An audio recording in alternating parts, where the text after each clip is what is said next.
శ్రీకాకుళం జిల్లాలో విచిత్ర రాజకీయాలు నడుస్తున్నాయి. ఆ జిల్లా విషయంలో జగన్మోహన్ రెడ్డి ఒక కీలక నిర్ణయానికి వచ్చినట్టు తెలుస్తోంది. ప్రధానంగా ధర్మాన ఫ్యామిలీకి ప్రాధాన్యం ఇవ్వడం ద్వారా సరికొత్త సమీకరణాలకు తెరతీశారు.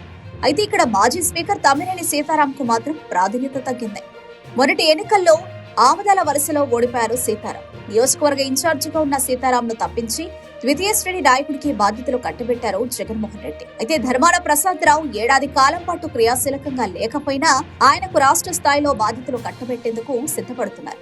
అయితే తమ్మినేని సీతారాం ఈ చర్యల పట్ల అసంతృప్తితో ఉన్నట్లు ప్రచారం నడుస్తోంది. ధర్మానకు కీలక బాధ్యతలు. శ్రీకాకుళం జిల్లాకు చెందిన దువ్వాడ శ్రీనివాస్ పై ఇప్పటికే సస్పెన్షన్ వేటు వేశారు జగన్మోహన్ రెడ్డి. కుటుంబ వ్యక్తిగత వివాదాలతో ఆయనను దూరం పెట్టారు. అయితే ఈ దూరానికి కారణం ధర్మాన బ్రదర్స్ అని దువ్వాడ శ్రీనివాస్ ఆరోపిస్తున్నారు. మళ్లీ వైసీపీలోకి వచ్చి ధర్మాన బ్రదర్స్ లెక్క తేల్చుతారని హెచ్చరిస్తున్నారు.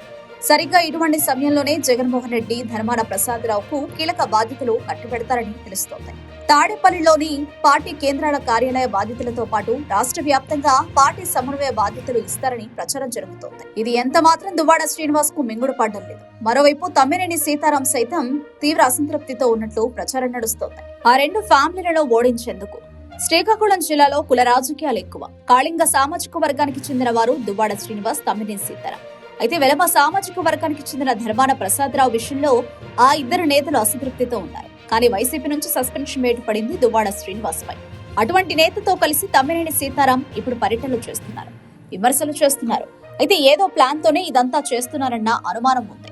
వచ్చే ఎన్నికల్లో ధర్మాన ఫ్యామిలీని ఓడిస్తానని దువ్వాడ శ్రీనివాస్ శపథం చేశారు. ఇంకోవైపు కింజరపు కుటుంబంపై కూడా అదే పరిస్థితి కొనసాగిస్తానని హెచ్చరించారు. అయితే వచ్చే ఎన్నికల్లో వైసీపీ టికెట్లు దక్కకపోతే తమ్మినేని సీతారాంతో పాటు దువ్వాడ శ్రీనివాస్ కొంతమంది అభ్యర్థులను రంగంలోకి దించుతారని ప్రచారం నడుస్తోంది.